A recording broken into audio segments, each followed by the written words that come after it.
All right, well, it looks like we're live with this webinar. Today, we're going to be talking about elevating inclusion through collaboration. And today, first, let me thank everybody who's joining. I know we've got quite a big crowd today and who's joining us. If you have any questions, feel free to leave that in the chat. We'll try to keep an eye on that, but I also have some team members that are joining us to help facilitate that. So if you have any questions about the conversation that we're going to have today, please feel free to drop that because we have two of my favorite experts here today. One, if I can just start with introductions, one is Dani Rose. She is a superhero in the space of accessibility. And I'm very, very excited to hear her thoughts alongside my next guest for this webinar today, Deana Jean, who is the collab queen. And you may have seen her on my Live with Sondra show earlier in the year. So glad to have her back. I love talking to her. I think her ideas on helping people work together and creating opportunities through this are just going to change how people think about working together as teams and getting to know other people. And both of you are two of my favorite guests that I've ever had, but also people that I consider to be very, very important members of this conversation that we're going to have today. So elevating inclusion through collaboration. Dani, if I can start with you, would you mind just doing a brief introduction so that those who are watching today, this webinar, know who you are and all the amazing things you do? Sure, yeah. Hi, everyone. I'm Deana Rose. I, she, her pronouns, and I'm a white AFAB brunette with bangs. I'm joining you today from Wilmington, Delaware. That's where I live. I'm a certified ADA coordinator for Title II and Title III. That's state and local government and also places of public accommodation. Um, I work at a small nonprofit in Philadelphia called Outreach, and we work together to consult with and evaluate arts and culture sites and create strategic accessibility plans for those sites so that they can improve greater access and their connection to the disability community. I personally identify as neurodivergent and love working within my community to benefit my community and authentically representing the neurodivergent and the queer community in this work. So thank you so much for having me today. Thank you, Dani. I really, and I appreciate because I also consider myself I'm dyslexic in every form that a human being can be dyslexic. And I often have to say on the show, like, bear with me, because sometimes we think in pictures, not words. That's Sometimes right. words are hard. And what I love about what you just said in your bio is, living authentically as the people that we are, right? Like Yes. even just for me and Deanna, bear with me because I am very excited to bring you on. But even for me, there was it, it was just such a nice part of being able to be myself in this role that actually allowed me to start doing these lives, partially because I realized that if I was just open about who I was and the maybe I don't want to say struggles because I definitely, if you know dyslexics, what some people see as a struggle is a superpower, Right. right? So, Those once I processing was, differences can be benefits. Yeah. yes, once I realized that that I could lean into that and own it and be an authentic person, it actually allowed me to have more grace with myself and do this hard work of having conversations, getting online and having conversations with people. So thank you for Yeah. that Agreed. share, for sure. Thank you. I always appreciate authenticity in people, and I think that's why I just adore you so much. Thank you. It's mutual. I love it. I love it. Well, you guys are going to get a lot of love on this podcast because I also or this webinar today because and podcast because we're going to be pushing this out to the podcast networks because my next guest that I would like to introduce, Deana Jean, who I'd like to introduce herself today, is also somebody that I think is amazing. And she has so much to say about the world of collaboration. I've learned so much from this person, which is why we are bringing this to you today with these two amazing guests. Deana, do you mind introducing yourself to our audience today? I don't mind at all. First of all, thank you, Sondra, for bringing together such an awesome panel. I've had the opportunity to meet Dani a couple of times now, and I'm so excited about having this conversation with you all. Y'all, as Sondra mentioned, my name is Deana Jean, and folks call me your collab queen. And it is because I truly believe that when it comes to doing anything, that finding opportunities to collaborate is the way to be able to go further faster every single time. So I live and breathe that work. In some instances, that looks like me working with organizations to understand how to better leverage the resources and the talent that they currently have in order to get to a better and a stronger bottom line. Sometimes that's working with small business owners and entrepreneurs to understand how they can lean into those very organic and innate gifts that in many instances people might tell them that they should be leaning away from, how they can lean into those things and start to attract more people that are going to be amazing collaboration partners that each have strengths in different areas that allow the whole group to show up better. I love that we already have started this conversation, Sondra, talking about the power of being authentic and leaning into who you are, because that truly is your superpower when it comes to collaboration. So excited to be here and excited to kick the conversation off for sure. Yeah, thank you both for being here. And if it's okay, I didn't introduce myself, but if you don't know, I'm Sondra Shannon, the host of your live webinar today, the host with Live with Sondra. And I'd love to just dive into some questions if that's okay. So this is a panel discussion today. Please feel free either of you to jump in on any questions. I do have some for each of you individually, but also if there's anyone watching today that has a question, feel free to pop that in the chat, because this is about collaboration. So we can't collaborate without input and people joining into the conversations. So please feel free to post that there. And Maria, who on our team, is going to keep an eye on that and let us know if we have any questions. So talking about collaboration. Hi, Maria. Thanks for being here. Oh, thank you. So diving into collaboration and team building is what I'd like to start with today. And Deanna, I might start with you in asking, how do you ensure that see what I mean by words get hard? Diverse voices are heard and considered when aligning inclusion initiatives with broader business goals. This is great. So ultimately what that question sounds like is, how do we make sure that everyone's voice is heard when it comes to how we are creating environments and making decisions inside of larger organizations? And it really is as simple as one word: connection. I think that so often when we are in work environments and in life, we show up as who people perceive us to be.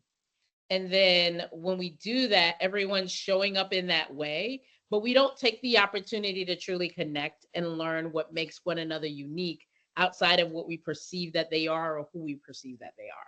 So one of the first things and one of the most important things that you can do, whether it's in a work environment, a teaming environment, a family, is if you want to make sure that all voices are heard, find ways to connect with authenticity. It could be as simple as going on a walk together. It could be as simple as asking a deeper level question than maybe what you would typically ask. It could be as simple as listening from a perspective of curiosity versus a perspective of solving a problem or getting to a specific outcome. So in any environment that you're in, if you want to figure out how to collaborate and to make sure that folks' voices are heard, find a way to center connection. And what will start to organically happen is that when you connect with people, you start to notice when their voices are not in the room. So even if I've connected with Dani and Dani's voice hasn't traditionally been in the room, now that I've made that connection to Dani, I can either elevate Dani's voice or I can bring a point of view that Dani has into a room that Dani might not even be present in yet. So that is one strategy that I would share. Well, and this is a question maybe for both of you, because thank you, Deanna, because I love like the idea of authenticity and inviting people into the spaces, into the conversation, just like we're talking about here, right? Like and the audience here. we need all of these voices. We need everybody's input. We need people to ask questions. I love the curiosity piece that you put in there too, because I think oftentimes that is the key to understanding, having understanding between people. But that also brings me to my next question. Like I said, both of you feel free to answer or jump in here. What role does trust play in fostering effective collaboration, and how can teams build and maintain trust, especially in large organizations? One of the conversations I had with one of the tourist attractions here at Arrival, because I'm traveling this week, I'm attending Arrival, and I've had really thoughtful conversations, was, how do I get my entire team on board for understanding, what collaboration looks like with regards, especially to accessibility, and being able to guide people through the experience and still give them what they need to make the most of what's happening when they're attending these parks and recreational facilities or museums. I mean, attractions are such a wide range of things. So we know that there's not a one size fits all approach, but definitely, how do they build trust? I'm so glad that you brought up trust. And I just want to say, because it is um, uh, an awareness month dedicated to employing people with disabilities, when you're talking about your teams, please remember that that is also people with disabilities. It's not just about who we serve coming and attending our attraction, but who's already in our attractions, who's already a part of it, and how are we meeting the needs of those groups. I love what you said about centered connection. I think that's going to be very true of any work that you're doing in accessibility, because if you don't have a deep, meaningful, centered connection with the disability community, you are then presuming what people need. And again, that's not just about your customers, that's about the people who are already in your attractions. We know that disability accommodation in the workplace often has like an HR process, but when we're talking about trust, it's about how you show up with access in your team meetings, in your day-to-day life. For this webinar right now, for example, I have captions turned on for this Teams meeting.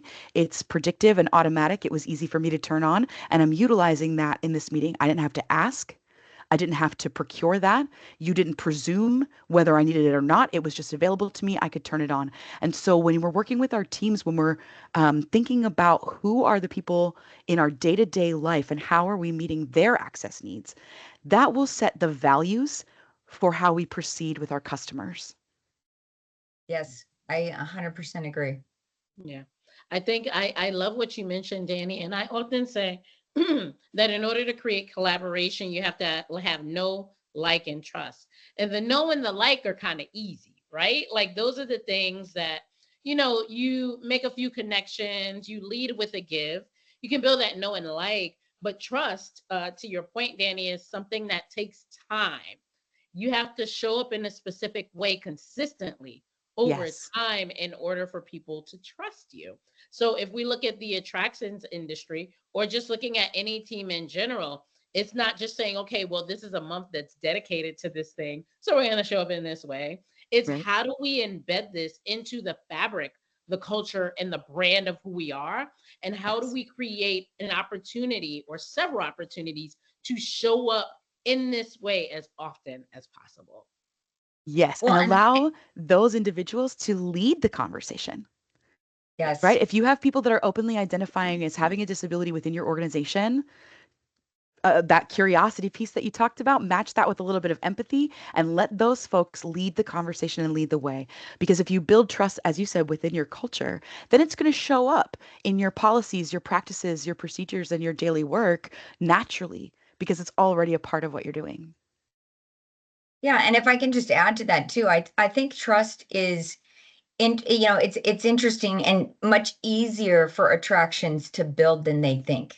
I think so many of them that I have a conversation about this topic think, well, we're not positioned, or we don't have the tools, we don't have the things that we need to be able to provide uh what might be needed. But at the end of the day, I think, and this is something I learned from you, Danny, that a lot of it isn't about what you can't do, it's about what you can do. And there's so much that can be done. Like you said, That's tools right. like what we have here today, just Right. making it available to people. And I think, and letting that be their option, because that's building trust, right? do That's right. letting There's two, in my mind, two key pieces for trust within accessibility and disability community, which is information and yes. choice.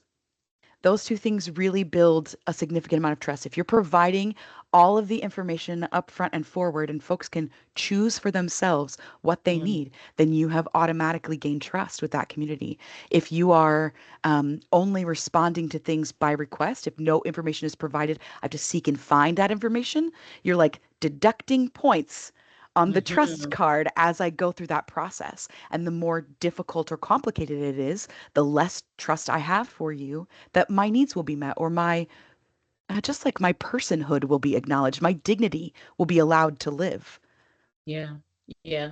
I think that once you get to the point, like folks may even ask, well, how do I know that I am at that point of trust, right? Right.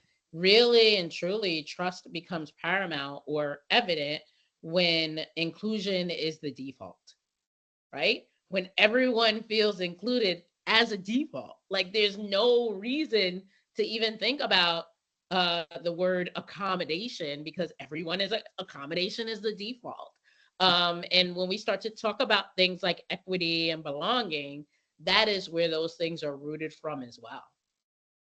I Well, absolutely and agree with actually that. that kind of jumps to the next area that I would love to cover with you both, which is accessibility and inclusion, right? And Yeah. how and asking how can attractions ensure that not only they are compliant with accessibility standards, but also genuinely creating spaces of belonging for people with disabilities.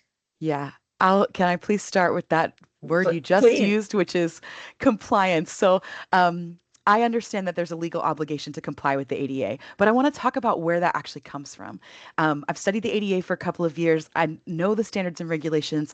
I think the best way to apply them is not in assessing your ramp ratios and your door widths and the grab bars in the restroom. That is not what compliance means. The ADA is built on things like independent choice and equal participation. And so striving for those things is striving for compliance. But what the regulations set out for us is the idea that you have to do this bare minimum, because if you do not, what you are doing is discrimination, right? The ADA is not building codes, it's a civil rights law. It says that anything less than this is discrimination of the disability community. So you have to do at least this, okay? And under no circumstances can we classify at least or the bare minimum as belonging. Yeah. So compliance is your first step into not discriminating against this systemically oppressed community. Second step, if you'd like to welcome that community, you're going to have to take a lot more steps than what the ADA lays out for you. Mhm. Yeah. Well, and if I might add to that, because I learned something this week that I thought was very interesting. And if you're watching, I think this is an actionable step that every attraction can take right away. And the thing that I learned, and we're not getting into AI just yet, but someone I was talking to what recommended that you take all of your review data, many of which are people who are talking about or having questions about either accessibility or ADA standards. And I know a lot of parks, cringe when they think about standards, but I mean, this is a highly regulated industry anyway, so this seems like something we should be used to, but it's it's a tough conversation, right? Because like you said, it's not doing the minimum. It's giving people a sense of belonging, which is why I love this idea of taking those reviews, putting them in Chat GPT, and creating an FAQ so that people know what they can expect. That's a very simple thing to do that really Yes. shows a group of people that we thought about you. And you might not We know what heard to you. say. Yeah, we heard you. Yeah. You might not know what to say, but guess what? They're going to tell you, especially Yeah. if you look at the reviews that you have. It's a simple way to find the information that you need so that you can give back to your patrons, which, I don't, as far as I'm concerned, everybody deserves to have information. That's Right. transparency. Yes. And So again, information equals trust. Right. So, 100%. yeah. So just put those in ChatGPT and create an FAQ specifically around the questions that your guests are asking. That's a Right. very simple thing you can do today. Yeah. The same thing goes for your call center, your box office, or any ways that your guests Yes. contact you. Like they're asking the questions that they weren't able to find anywhere else. And if it is available on your website, but people are still calling about it, that means they can't find it. So it helps you prioritize as well as change the information that you're providing up front. Right. And I would say we can take it even a step further, right? And I know that we're going to probably at some point touch on AI, but the point that you mentioned, Danny, around going from compliance, right, to actually like inclusion, belonging, all of that, is you can take your current procedures and actually ask ChatGPT, right?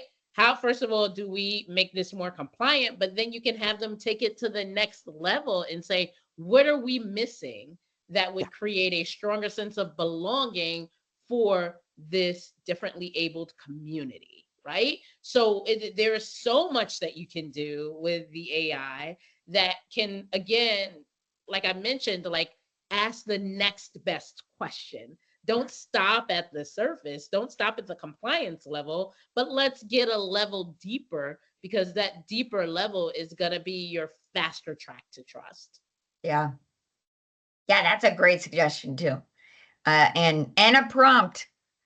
That's the prompt. She just gave you the prompt to put into ChatGPT. So make note, because that's a gem. I hope one of your takeaways that you have today. And Danny, I have another question for you with regards to what are some simple steps that can have a profound impact on guest experiences and interactions, especially for those with disabilities. Yeah, I think, well, like just bouncing off of the idea about providing information, like do please provide a lot more information. I think for a while there was a trend of only sort of placing a compliance statement on your website. This site is ADA compliant, period. But I don't actually know if, well, first of all, I know that's not true. Second of all, I don't think that that actually prevents you from having any risk of lawsuit, but I definitely know it helps 0 people with disabilities understand how to attend your site. So fill out the information. And one of the things I recommend all the time is using the universal icon system to help you organize that information so that I can, per my disability, search quickly through the icons and find the accommodations or the services that are available to me, for me, about me. Because what a wheelchair user needs and what a service animal handler needs is going to be very different. And so if I can quickly visually filter through that information and find my accommodation, that's going to be great. Okay. But bonus points, add those same icons into your training materials, into your staff materials, so that your staff and your guests are looking at the exact same language of accessibility. And then final bonus layer, stick those icons on your map, please, so that I know where is the accessible restroom, where is the stairs versus the elevator, right? Show me what the accessible routes are and how to get places, so that when I arrive somewhere, if it's not accessible route, okay, but where do I go? Like, give me all of that information. Don't be afraid to share what feels like maybe too much information. It allows your guests to be independent and have autonomy and enjoy their visit in the same way that everyone else is enjoying their visit. Mm-hmm. Well, and I think too, it's, when we look at the business side of this too, and I know when we talked a few months ago, Danny, we talked a little bit about the economy around the belonging in, being able to feel like you belong there in these attractions, because if you are a person with disabilities, it's likely that you are missing out not only on the revenue for that person, but also the families that are otherwise not going to come. Maybe even, those that are assisting them, they need to know this information so they can support them. I don't think it's overshare, I think it's fair to say, like, overshare this stuff, what you can do. Right. Be loud about it. Be proud that you have these things, even if it's not perfect, because Right. as we know, growth and making a brighter future just starts with people doing these simple things a little bit at a time. So I hope that if you are an attraction or a park watching today, that you understand that it's about what you can do, Yeah. and being very loud about it so that people can find what they need. Definitely. It's And definitely progress over perfection in that way. 100%. And I think that goes such a long way in, again, building trust. Building 100%. trust. And which kind of brings me to my next question for Danny. But Deanna, if you have something to add to this, please feel free to jump in. What opportunities exist for attractions to utilize technology better to communicate with guests with disabilities and enhancing accessibility? I know we mentioned Chat GPT, but I'm sure you've got a whole lot of other things you can share. Yeah, I'm going to give you a low tech option and then a more high tech option. Okay. Here's low tech option.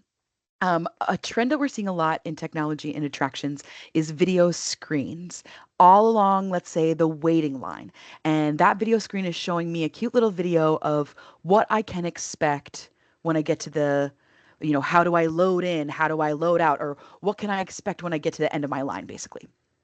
We're seeing them a lot in um, the sort of like check-in and admission process so that you know what to expect when you get to security, for example. And we love managed expectations, so I want to see that go a little bit further. But add to it maybe the idea that if you've got those video screens everywhere and they're giving verbal information, let's see that visually. Let's make sure that there's icons, graphics. If there's a specific way that I need to like load into a ride and pull my lap belt down, show me that, please, so that I can both understand it verbally and visually, okay? And then if you're going to give me verbal instructions, I'd love to see captions, right? Can we get an ASL interpreter on that same video screen? If we have a transcript of it, then I can use my phone to translate it into the language I speak. There's all of these different options for giving those bits of information in a great way. But if you've already got the video screens, adding captions, adding picture-in-picture ASL, these things become very easy. So that's my low-tech suggestion. Okay, my high-tech suggestion is I know that we're doing a lot of facial recognition in the admissions process now, and there's a lot of benefits to that to people with disabilities. Especially if I can send you a picture of myself, my caregiver, my service animal, any of the things that I'm going to need you to approve in order for me to get in. If I can send you that in advance and then it matches the picture that you have of me and my ticket, then we don't have to go through all of the validation or sort of fraud prevention things that happen at the beginning of an event that could really put a yucky taste in your mouth when you're coming in for something. There's all this procedural checking to validate if you belong here and who you are and how that goes. Like, if we can skip a lot of that by just doing some facial recognition matching, some ticketless entry options, those sorts of things are really going to help people get in the door and just move along and have their day instead of be bogged down in the policies of admissions. Yeah. Yeah, because that's not how somebody wants to start their day when they're about to create memories with family members and have these amazing experiences that are memorable, that last a lifetime. I mean, I know I talk about this all the time. You know, my some of my best memories with my mother are going to parks. Well, you don't want that to be part of the memory Right. Yeah. or the experience. Right. Yeah. And these suggestions are just such great ones, Danny. And myself as a mom of a special needs child, I have 3 children, and one of my children is on the autism spectrum. And he's also a child who really enjoys entertainment, enjoys going to amusement parks and all that. And he's also very, very brave, right? And in his mind, the angst that comes with preparing to go, right? That includes waiting in the line, all of the things, is something that he endures in order to be able to get to that experience.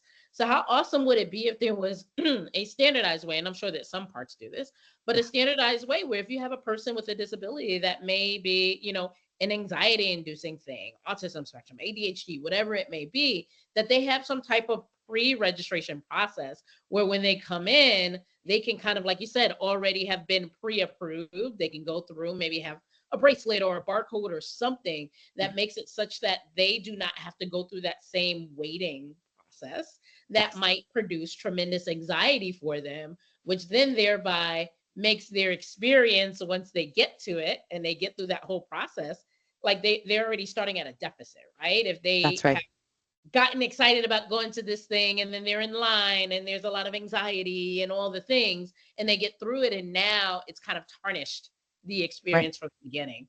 How awesome would it be to have a way for that person to pre-register so that their process can be fast passed or made more Right. seamless?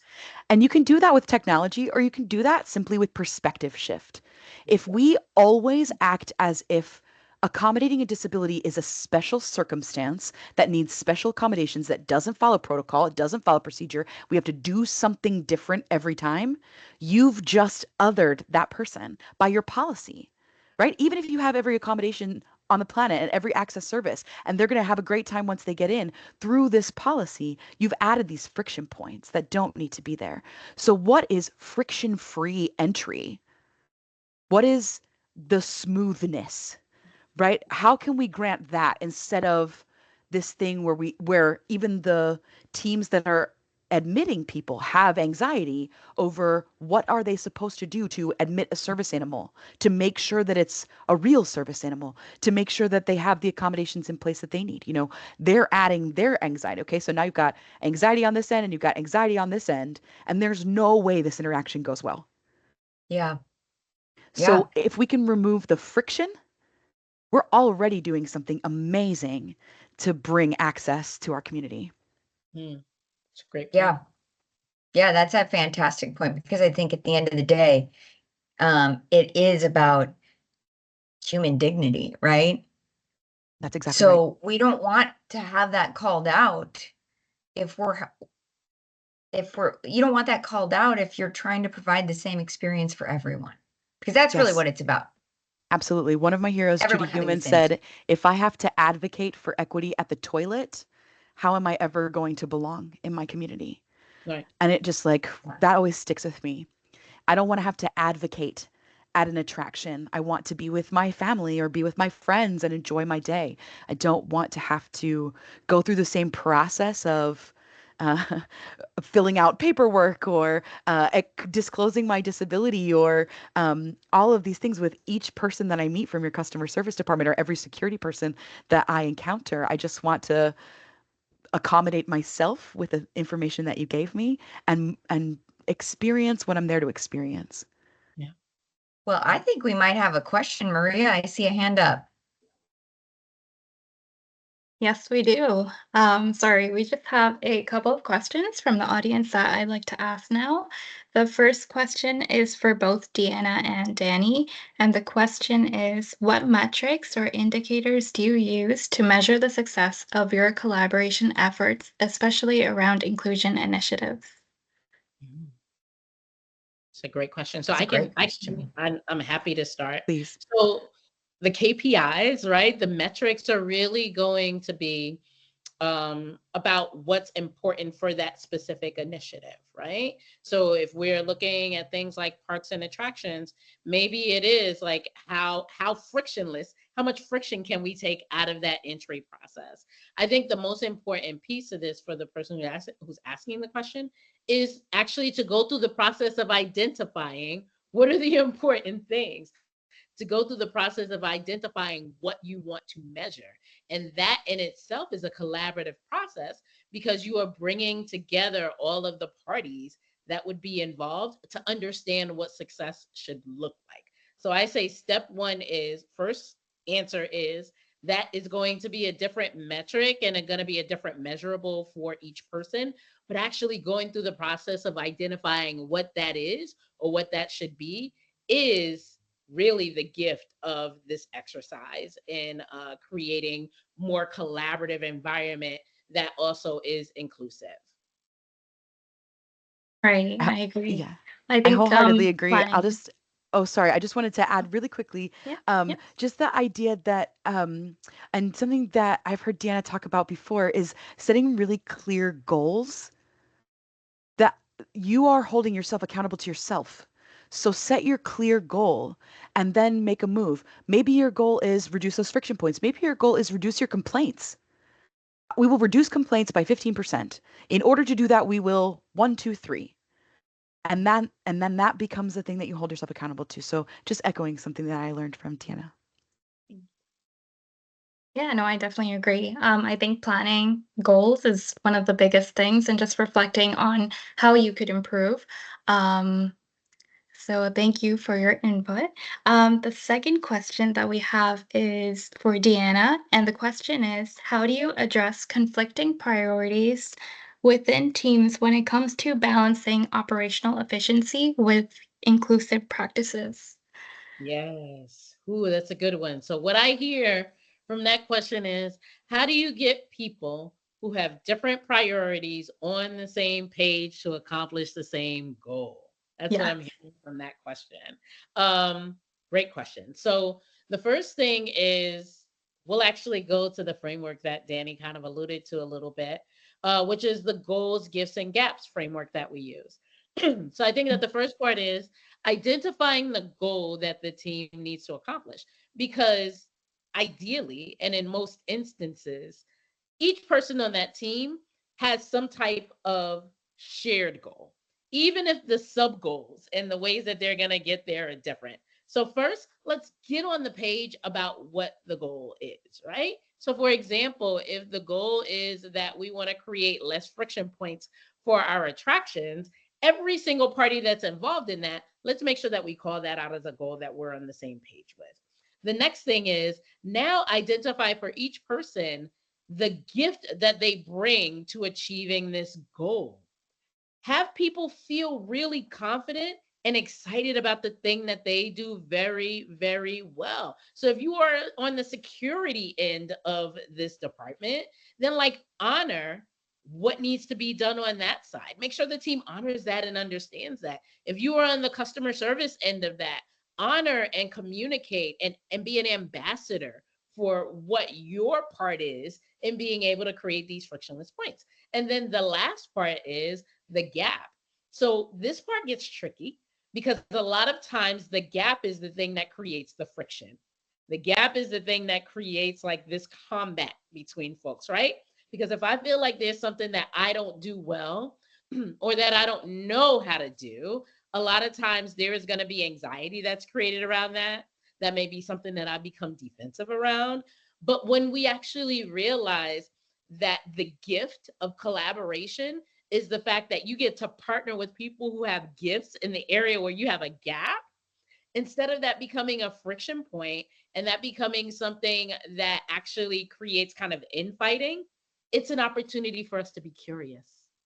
It's an opportunity for us to actually give that person who has that gift the opportunity to shine in that area. So, in short, I say get clear first on the goal and make sure that you can find a way for that goal to be shared with the team, the group, whoever's going to be doing this. Think about the gifts of each person and allow each person with their gift to show up and to be in charge of the thing that they're really, really good at, and actually elevate their expertise in that. Like celebrate the fact that they do that thing really well. And then when you run up on a gap, raise your hand and ask for help, because we all want to be helpful, especially when we're looking to be able to accomplish a goal.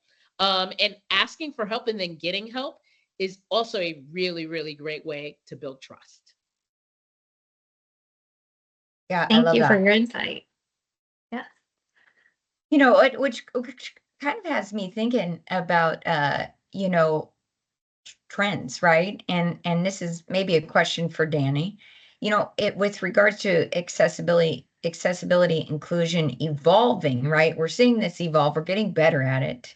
And that's really all we can do in anything, in my opinion, is just try to get better every day, right? Like just, let's just move this bar, just even if you're just moving a little bit, it's okay.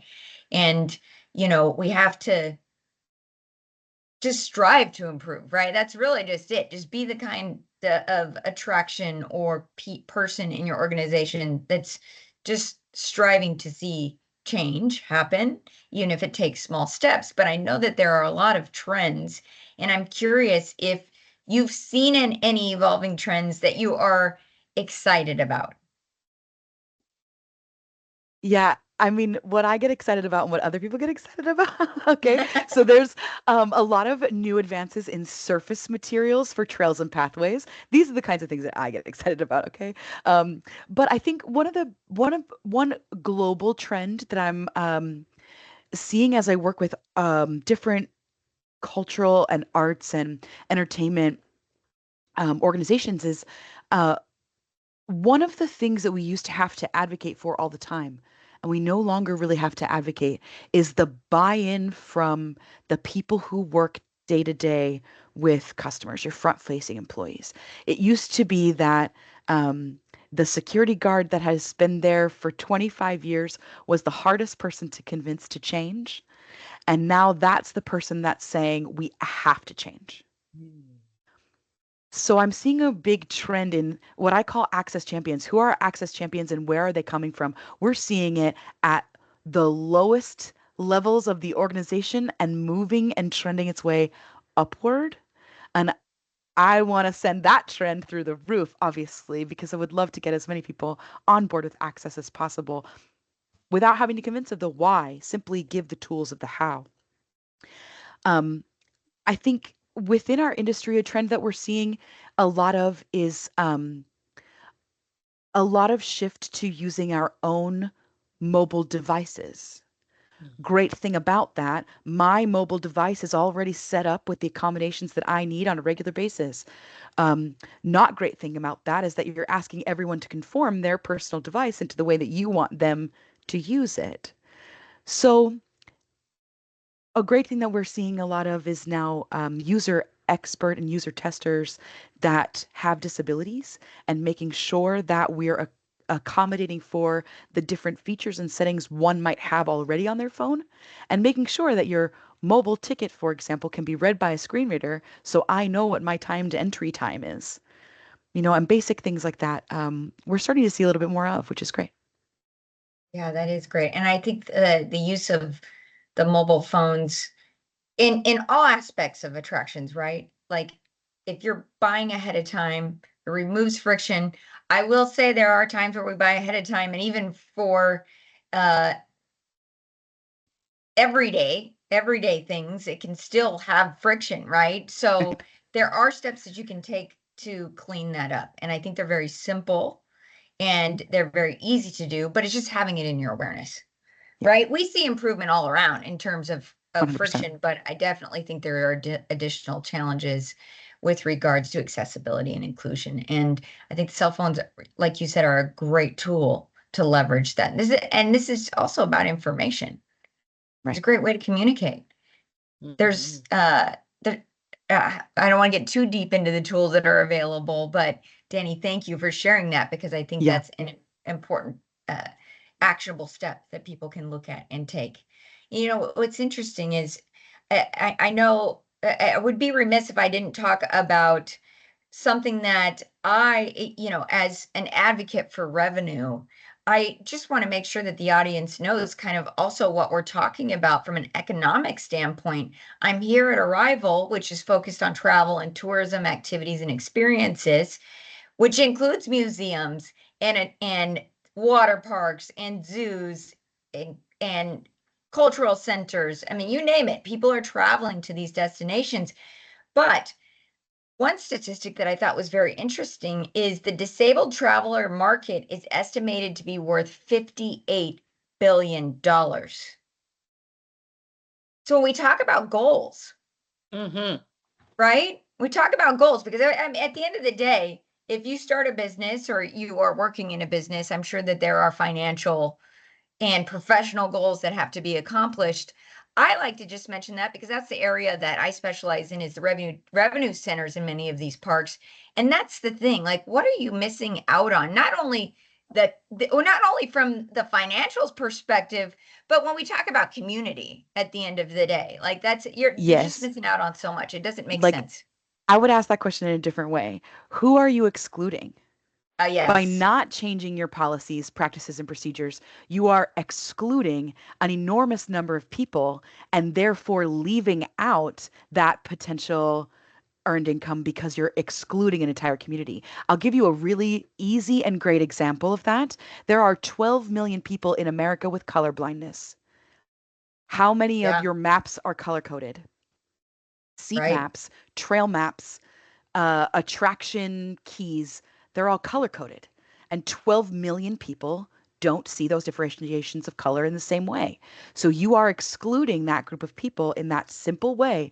And all you have to do is change that, and you've included that number of people. The economic impact, the amazing audience development opportunities that are created when you get out of your own way in some of those ways are tremendous.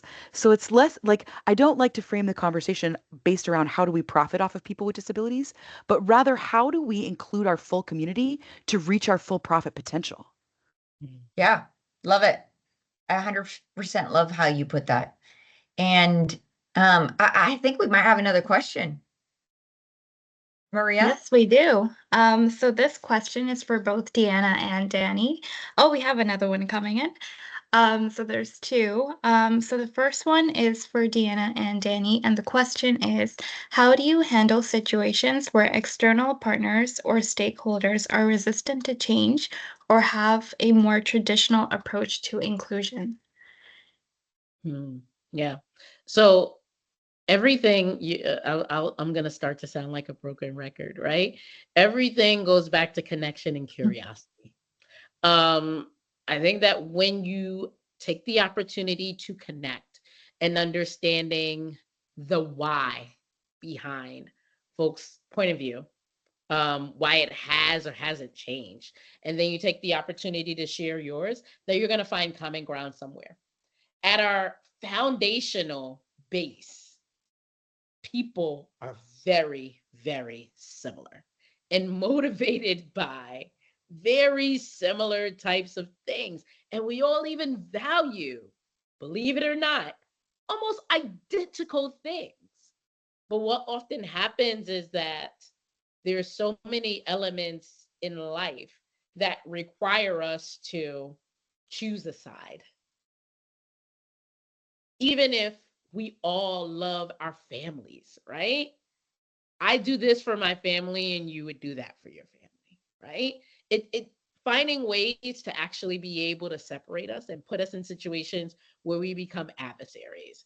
So the first thing is, the best thing that I think that you can do for two people who believe that they have wildly different perspectives on equity, inclusion, and life is to put those two people into a room together and to give them the opportunity to connect with authenticity around something that is not the thing that they think that they disagree on. Ask them about their family.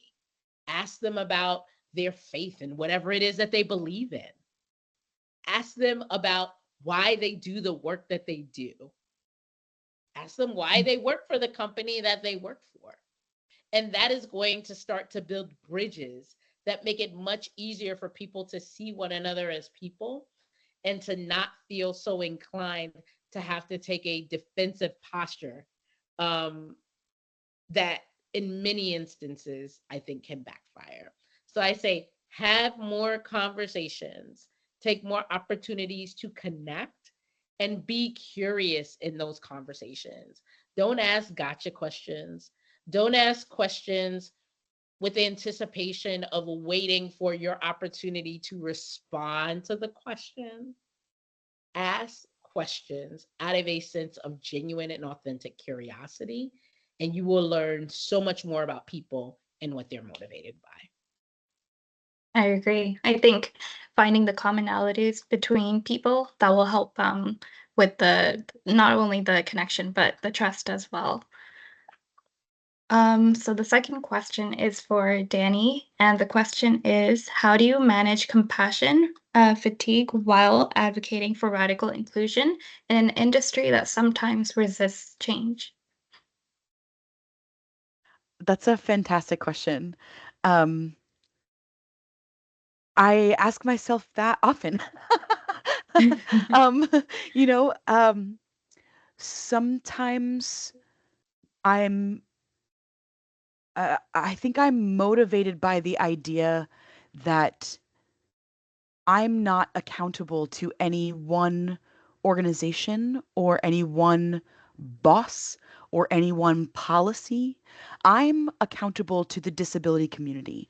I know that whatever I do is that incremental change, is that progress over perfection. If I can, for example, when I met Sondra, we were both outside on the balcony just trying to get air and space and breathe and found that moment of connection and were able to switch each other's perspectives in a beautiful way.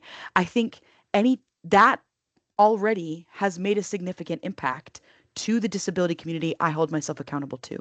I then find the time to connect, to have conversations, to advocate with people that fill up my cup as much as I theirs. And so when you have community and you have purpose and you're holding yourself accountable to something that's greater than those that would resist you, it is so easy to just be fired up.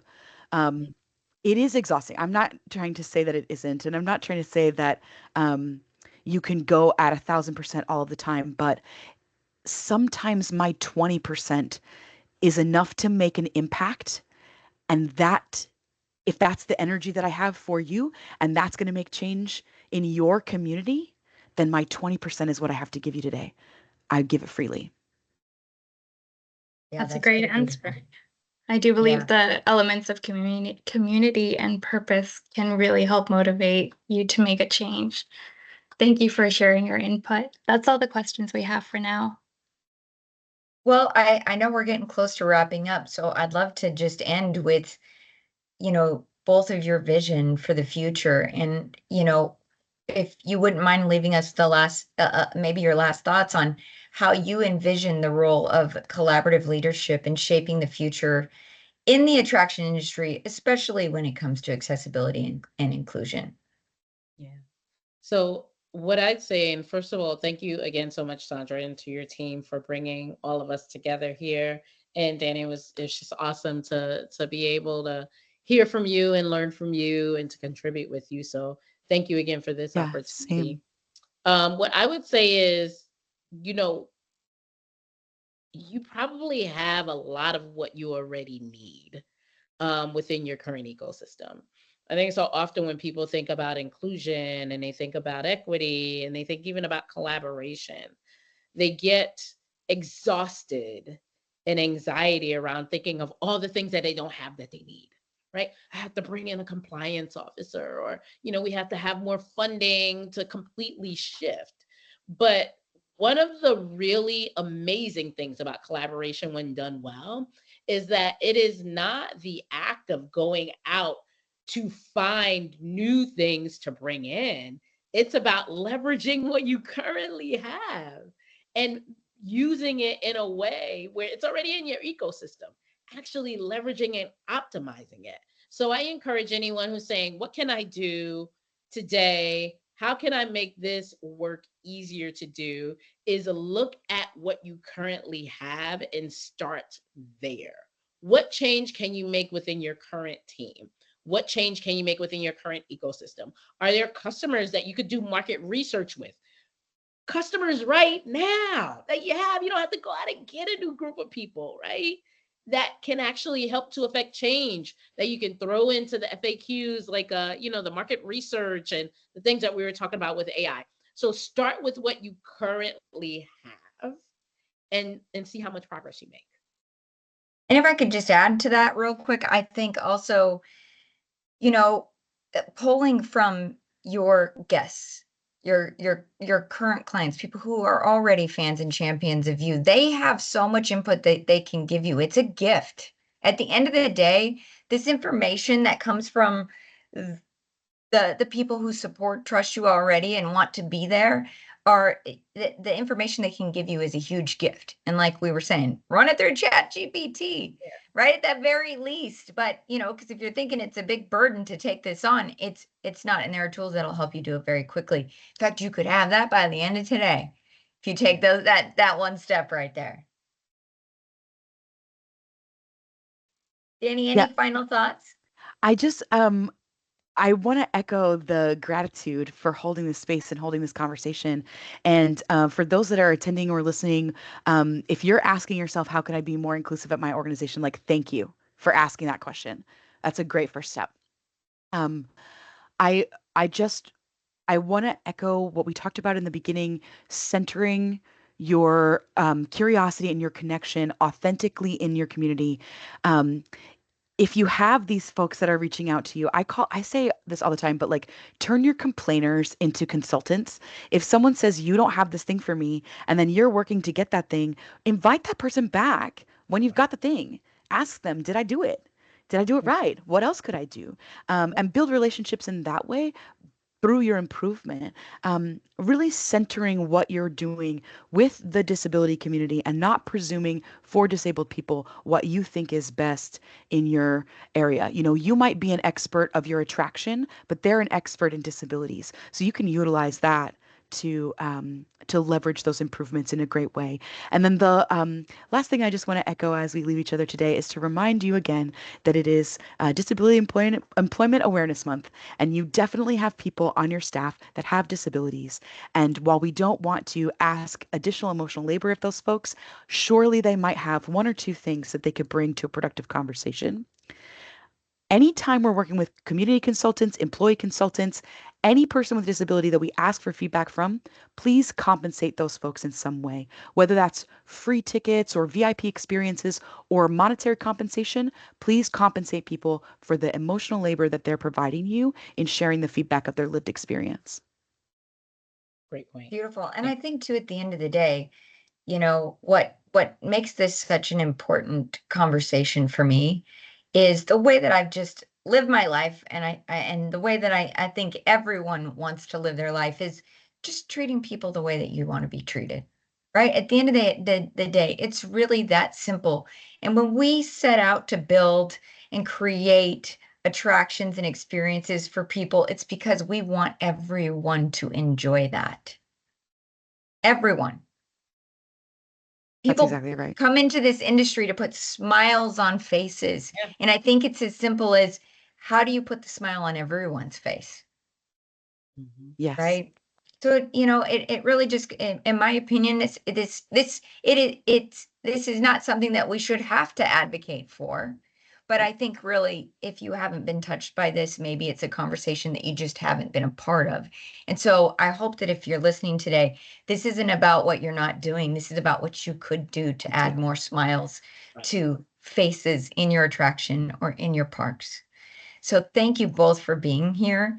Thank you for being champions Thank of you. both collaboration and inclusion. I think it is just amazing that the two of you took out so much time from your day today to share this information with our audience. And I appreciate just your insights so much and who you are as people. The world, I know, is a better place because the two of you are in it. So, I always feel like I'm like getting away with something when I host these kind of events because I get to hear from people like you. And that is just a really special thing for me. And I hope that the audience feels the same way. And I'm sure that they do. Both of you are just lovely. So thank you for being here today. Thank Thank you for you. sharing and giving your best stuff, right? Because that is, this just, yeah, I can go on and on with the love that I have for the two of you, because I know that um, if someone took the time to listen to this today, they're going to walk away better. So thank So you. thank Thank you you. so much. And thank you to everybody who joined us. Take care.